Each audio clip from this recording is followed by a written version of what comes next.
Bueno, como decíamos en el comienzo de Ciudad U, vamos a meternos en uno de los temas que a lo mejor hay una deuda, bueno, hay grandes deudas, ¿no?, con la comunidad LGTBIQ+, pero sobre todo esto de hacer un relevamiento de la situación, de las condiciones de vida, y por eso este estudio que se hace con distintas universidades del país es el primer relevamiento nacional de condiciones de vida de la diversidad sexual y genérica de Argentina, y lo vamos a recibir a Hugo Rabia para conversar sobre esto, investigador del CONICET. Bienvenido, Hugo, ¿cómo estás? Hola, ¿qué tal? Y otro montón de títulos más también de investigación. Vos lo decís porque nos conocemos.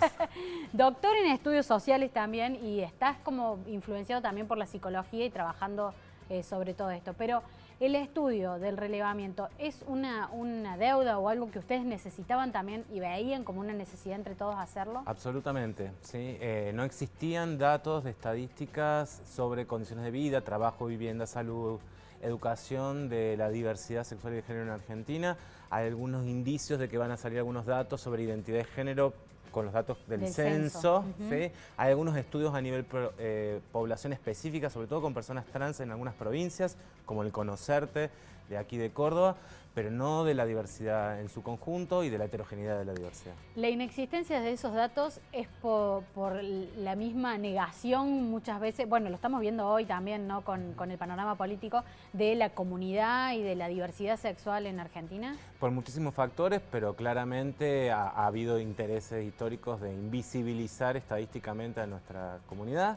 Y creemos que son datos indispensables para generar política pública, para monitorear el impacto de los derechos en nuestras condiciones de vida y en las acciones que se realizan con nuestra comunidad. Y para los propios activismos de la comunidad también son datos necesarios para construir y sostener agendas respecto a las necesidades que tiene el colectivo.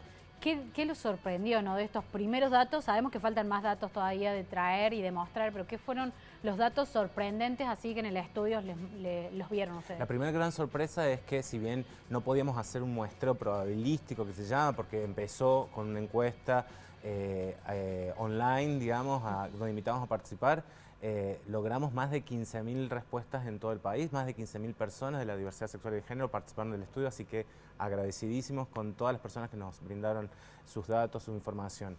En segundo lugar, en general es una población, las que participó del estudio, que tiene un alto nivel educativo en comparación a la población general, ¿sí? Y no obstante, eso no necesariamente se refleja en la inserción ocupacional, en la calidad de la inserción ocupacional o en el acceso a otras cuestiones dignas como la cobertura de salud, la cuestión de la vivienda, etcétera, etcétera. Entonces ese es un dato que a nosotros nos parecía muy importante visibilizar en este contexto.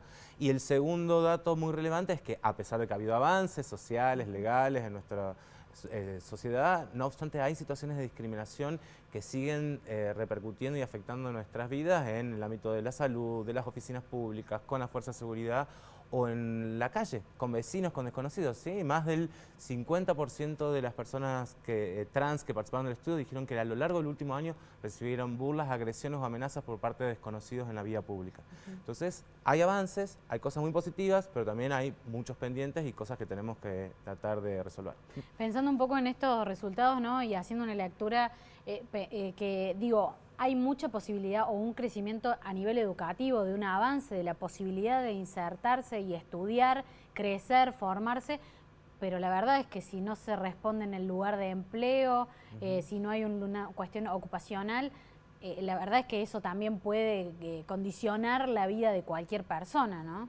Sí, de hecho, una lectura que podríamos hacer los datos, sobre todo cuando consideramos a los que tienen menor edad de las personas que participaron del estudio, es que el sector educativo ha hecho más esfuerzo por contener, por incluir a las diversidades, y eso se ve en las personas más jóvenes que participan del estudio, incluso cuando se identificaron como trans o no binarias, ¿sí?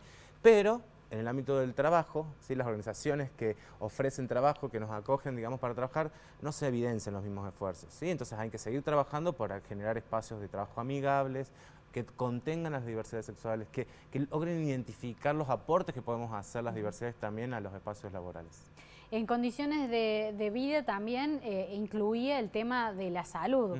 ¿Cuánto a una persona de la comunidad puede costarle tener una obra social o cobertura de salud y vivir dignamente en ese sentido? ¿Eso también se ve en minoría, digamos?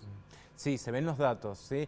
todo lo que estoy hablando siempre hay diferencias si una persona es gay, lesbiana, bisexual, transfemenina, transmasculina, no binaria, ¿sí? Pero en particular las personas trans y no binarias dependen exclusivamente, en más de la mitad de las personas que participaron del estudio, de la cobertura pública de salud. ¿Qué quiere decir esto? Que no tienen ni prepaga ni obra social.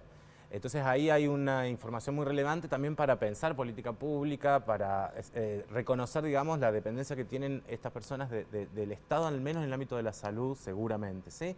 Y otro dato muy interesante en términos de salud que lo seguimos digiriendo y analizando son los indicadores de salud mental, ¿sí? Sabemos que hay una epidemia de salud mental en toda la población, no solo por la inflación, la crisis y las elecciones, sino por lo que venimos de la pandemia. Pero los números de las personas que manifestaron sufrir estrés, depresión o ansiedad o miedo a lo largo del último año entre quienes participaron del estudio son altísimos. Bueno, eso va a hablar también de los niveles de convivencia, de las formas en que podemos convivir para poder seguir hablando de eso. ¿Se va a poder ver los resultados de este relevamiento? ¿Podemos seguir, a quienes nos interesa, viendo los números y las estadísticas? Sí, en censodiversidad.ar, vamos a ir difundiendo más información y también hay otras cosas difundidas de otros subproyectos dentro del marco del proyecto, como un mapeo nacional de organizaciones LGTBIQ+, ¿sí? Y el jueves, por invitación del Telar, vamos a estar con otras personas incluso el Conocerte, que te contaba recién, y otras personas de la diversidad. Vamos a estar presentando algunos datos y charlando sobre de qué viven, ¿sí?, las personas de la diversidad este jueves a las 7 de la tarde en La Piojera.